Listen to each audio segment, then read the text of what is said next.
Welcome to Shubham take. आज इस video में आपको बताऊंगा कि पंजाब नेशनल बैंक का अकाउंट ओपनिंग फॉर्म कैसे भरा जाता है। तो आप वीडियो लास्ट तक देखिएगा, कहीं पर भी स्किप मत करिएगा। चलिए शुरू करते हैं। कुछ इस तरीके का फॉर्म होता है जो कि आप बैंक से ले सकते हैं।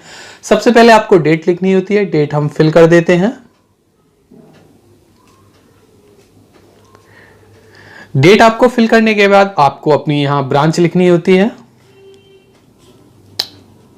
आप इसमें कैपिटल लेटर का ही उपयोग करिएगा अगर आप इंग्लिश में लिख रहे हैं, और ब्रांच कोड आपको लिखना होता है। अगर आपको ब्रांच कोड पता नहीं है तो कोई दिक्कत नहीं, आप इसे खाली छोड़ सकते हैं। वहां पर जो अधिकारी बैठे होते हैं वो ब्रांच कोड आपका फिल कर देंगे।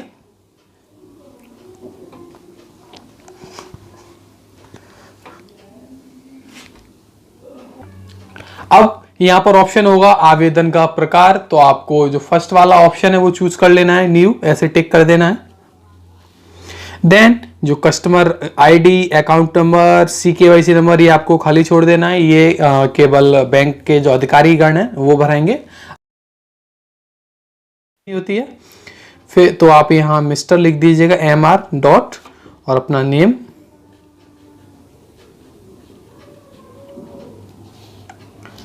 देन आपकी जन्म तिथि, आपकी वैवाहिक स्थिति कि आपकी शादी हुई है या नहीं हुई है, आपका जेंडर कि आपका लिंग क्या है, पुरुष, महिला या ट्रांसजेंडर। देन आपके पिता का नाम,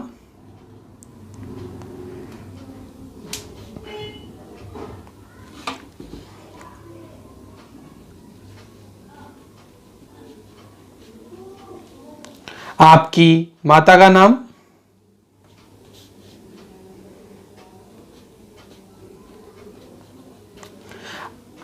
और आपकी पत्नी का नाम।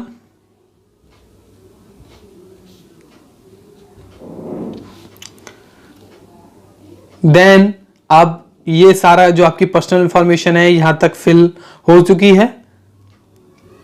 और अगर आप माइनर हैं, आपकी उम्र 18 साल से कम है, तो फिर आपको अपने अभिभावक का नाम लिखना होगा। आप यहां पे अपने पिता का नाम लिख सकते हैं। चलिए सेकंड पेज की ओर हम लोग आते हैं।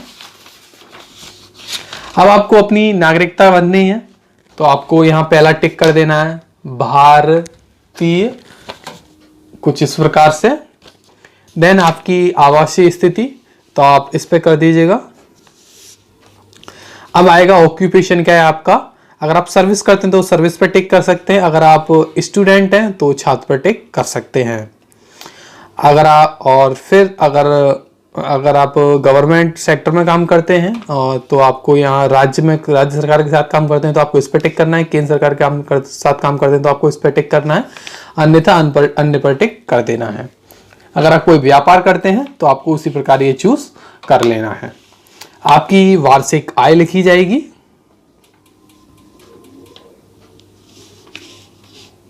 इसे लिखने के बाद अब हम लोग नीचे आ जाते हैं। आपका रिलीजन भरा जाएगा, हिंदू, मुसलमान, ईसाई, सिख, अन्य।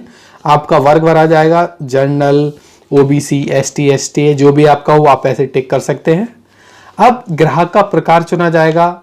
सीनियर सिटीजन है तो आपको इस पर टिक करना है, स्टाफ के तो इस पर टिक करना है, ओके। सामान्य के लिए इस पर टिक कर देना है। आप सारे लोगों को इस पर टिक करना है। अगर आप दिव्यांग हैं, विकलांग हैं, तो आपको इस पर टिक करना है, अन्यथा खाली छोड़ देना है। फिर आपकी एजुकेशन क्वालिफिकेशन भरी जाएगी कि आप कितने पढ़े लिखे हैं। अगर आप 10 से नीचे पढ़े लिखे हैं तो आप इस पर टिक करिएगा, 10 तक है तो इस पर, 12th पास है तो इस पर, ग्रेजुएट है तो इस पर टिक करिएगा। इतना करने के बाद यहां पर आएगा कृपया बॉक्स पर टिक करें, तो आप यहां कोई नहीं पर क्लिक कर दीजिएगा। देन यहां पर आपको अपनी पैन संख्या लिखनी है। देन अब आपको थर्ड पेज पर आ जाना है। हमारे 2 पेज यहां पूरे हो चुके हैं। आपको अपना मोबाइल नंबर भरना है। देन ईमेल आईडी,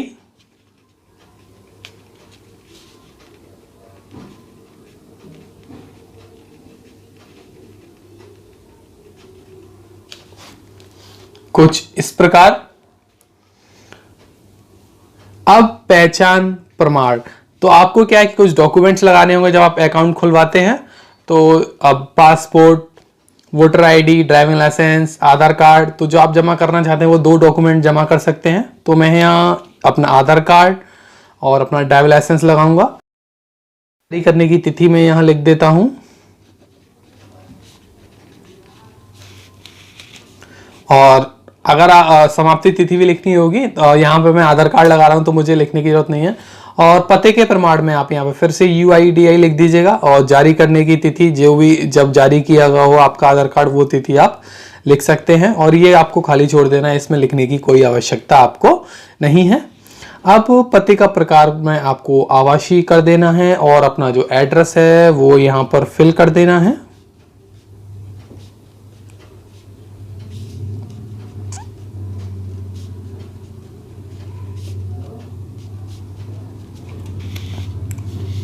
यहां पर आपको अपना पिन कोड लिख देना है। अगर आपको अपना पिन कोड नहीं पता है तो बैंक में जाके आप पता कर सकते हैं, और यहां पर आपको अपने साइन कर देने हैं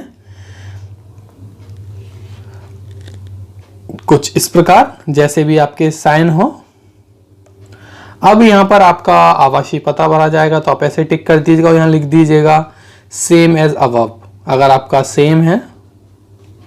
अगर आपका अलग है तो आप दोबारा से अपना फिल कर लीजिएगा। अब हम नेक्स्ट पेज की ओर आते हैं। यहां पर आपको अपना एक फोटो लगाना होगा, और यहां पर यस कर देना है, और आपको फिर से यहां साइन कर देने हैं। और यहां पर आप जहां स्थान मतलब जहां पे फॉर्म भर रहे हैं वहां लिख दीजिएगा कहां पे आप फॉर्म भर रहे हैं, और फिर आपको डेट लिखनी है।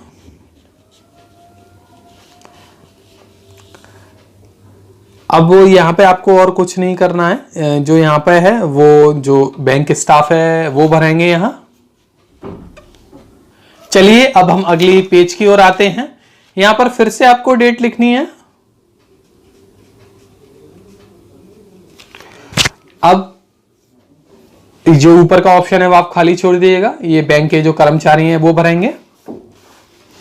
अब आप बचत खाता खुलवाना चाहते हैं तो बचत खाता पे क्लिक करिएगा, चालू खाता खुलवाना चाहते हैं तो चालू खाते पे आप क्लिक करिएगा, और फिर यहाँ आप स्वयं पर क्लिक कर दीजिएगा। अगर आपको ATM चाहिए तो वहां पर क्लिक कर दीजिएगा। चलिए अब अगली पेज की ओर हम आते हैं। अगर आपको चेकबुक चाहिए तो यस पे क्लिक करिएगा, SMS अलर्ट चाहिए तो यस पे क्लिक करिएगा। वैसे आप SMS अलर्ट भी चालू करवा लीजिएगा, जिससे क्या है कि कोई भी ट्रांजैक्शन हो तो आप SMS आ जाएगा।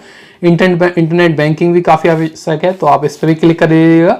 फोन बैंकिंग पे भी कर लीजिए, क्योंकि आजकल सारे जो काम है फोन पे ही होते हैं। अगर आपको पासबुक चाहिए तो यस करिएगा, अन्यथा नो कर दीजिएगा। मोबाइल बैंकिंग पे भी आप यस कर दीजिएगा, और आप स्टेटमेंट पे भी क्लिक कर दीजिए। इससे क्या है कि ईमेल आईडी पे स्टेटमेंट आता रहेगा मंथली वाइज आपका। और फिर आपको अब कुछ नहीं करना है। इसके बाद क्या है, आपको अपना ये फॉर्म है विंडो पे जाके जमा कर देना है, और जैसे आप विंडो पे जाके ये फॉर्म जमा करेंगे आपका खाता खुल जाएगा। अब इसमें पीछे कुछ जानकारी लिखी है बैंक से रिलेटेड, अब आपको और कुछ भरनी नहीं है। तो कुछ इस तरीके से जो पंजाब नेशनल बैंक का फॉर्म है वो भरा जाता है। वीडियो अच्छी लगी तो लाइक करिएगा, साथ के साथ अपने दोस्तों के साथ शेयर भी करिएगा, जिससे उन्हें जानकारी हो कि पंजाब नेशनल बैंक का खाता कैसे भरा जाता है। मैं आपके लिए ऐसी वीडियो लाता रहता हूं, तो आप मेरे चैनल को सब्सक्राइब कर लीजिए और बेल आइकन दबा लीजिए, जिससे क्या है कि नेक्स्ट टाइम मैं आपके लिए वीडियो लाऊंगा तो आपको नोटिफिकेशन मिल जाएगा। Thank you.